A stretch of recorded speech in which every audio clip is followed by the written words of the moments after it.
Everyone, तर स्वागत आहे तुमचे माझ्या यूट्यूब चॅनलमध्ये। तर आज मी तुम्हाला बनवून दाखवणार आहे पायपुसणी। तर त्याच्यासाठी ना आता रिधिसिद्धीच्या जुन्या पॅन्टी पडलेल्या होत्या। जुना कोणताही कपडा चालू शकतो। तर आता मी त्याच्यापासून आहे ना पायपुसणं बनवणार आहे। तर चला व्हिडिओला सुरुवात करू। आणि जे कोणी माझ्या चॅनलवर नवीन असाल तर चॅनलला नक्की सबस्क्राईब करा आणि व्हिडिओ आवडला तर व्हिडिओला पण लाईक करा आणि सपोर्ट पण करा। चला आता सुरुवात करू आपण।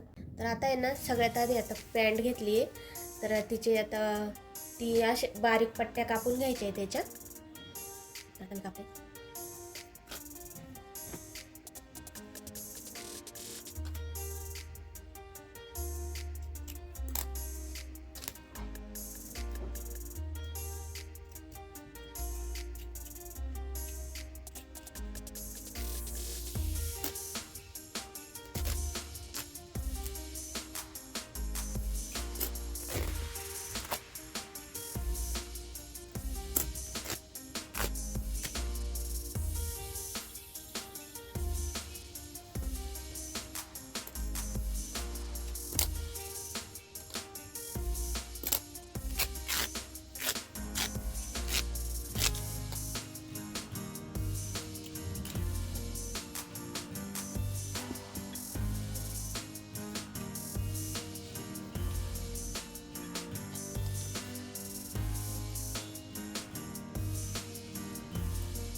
तर किती छान बघा पायपुसणी तयार झालेली आहे। तर मी आता 5 पॅन्टी लागले याला आणि आता मस्त वेण्या घालून तयार झाले। तर आता याला आहे ना मी सुईद्वाऱ्याने शिवून घेणार आहे, जॉईंट करून घेणार आहे। तर व्हिडिओ शेवटपर्यंत नक्की बघा।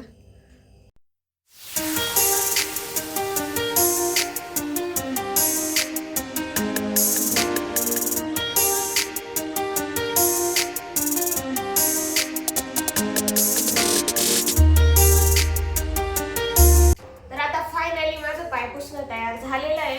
तर आता हे बघू शकता मस्त असं बनवलंय। तर मला 5 पॅन्टी लागल्या होत्या प्लाझोच्या आणि मस्त असं झालेलं आहे। तर एकदम करेक्ट 5 पॅन्टी लागलेल्या आहे रिधिसिद्धीच्या। म्हटलं फेकून द्यायच्या त्याच्यापेक्षा मी आहे ना बनवलं होतं पायपुसणं। तर खूप सोपी पद्धत आहे। तर वेणीचंच आहे, वाटत पण नाही असं वेणीचं आहे असं। तर खूप छान वाटतंय। मी पहिल्यांदाच असं बनवलेलं आहे। तर मस्त असं आता जुन्या कपड्यांपासून असं बनवू शकता तुम्ही, कोणत्याही कपडा घेऊ शकता। तसं काय नाही का पॅन्टीच घ्यायला पाहिजे।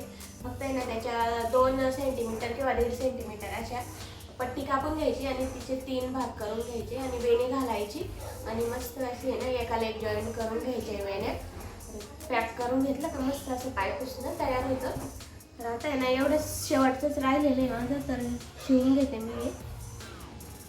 तर मी आहे ना असं म्हणजे एक दिवसातच कंप्लीट नाही केलेलं, कारण मला दुसरे पण काम होते त्याच्यामुळे। हळूहळू कंप्लीट केलंय मी, जसा वेळ भेटेल तसं मी पूर्ण केलं। आणि फायनली आज ते पूर्ण झालेलं आहे आणि मस्त दिसतंय, मला तर आवडलंय. अजून त्याचं थोडंसं आहे ना, साईडचा हा भाग थोडा जास्त झालेला आहे, तो मी कट करून घेणार आहे. आणि बघू शकता मस्त झालेलं आहे असं. याच्या ह्या कामामध्ये ना कसं आहे, आपल्याला वेळ लागतो पण मेहनत आहे, पण शेवट पण सुंदरच आहे या कामाचा. केलं तर छानच होतंय. तर मला तर मध्ये मध्ये कंटाळा पण आला होता, म्हटलं सोडून द्यावा का काय, पण म्हटलं नको, आता हातात घेतलेलं आहे काम ना, तर त्याच्यामुळे मग कम्प्लीट करूनच टाकू. कारण आपल्याला या कामांची सवय नाही राहत ना, तर असं लवकर लवकर आहे ना उरकत पण नाही. आता फायनली पायपुसणं तयार झालेलं आहे. हे बघा, लाडूनी मस्त आता पायपुसण्यावर बसलाय लाडू. पिलू कसं वाटतं, कसं वाटतं बसून बसून कसं वाटतंय? हा पिलू, लहान बाळ बसलं पाय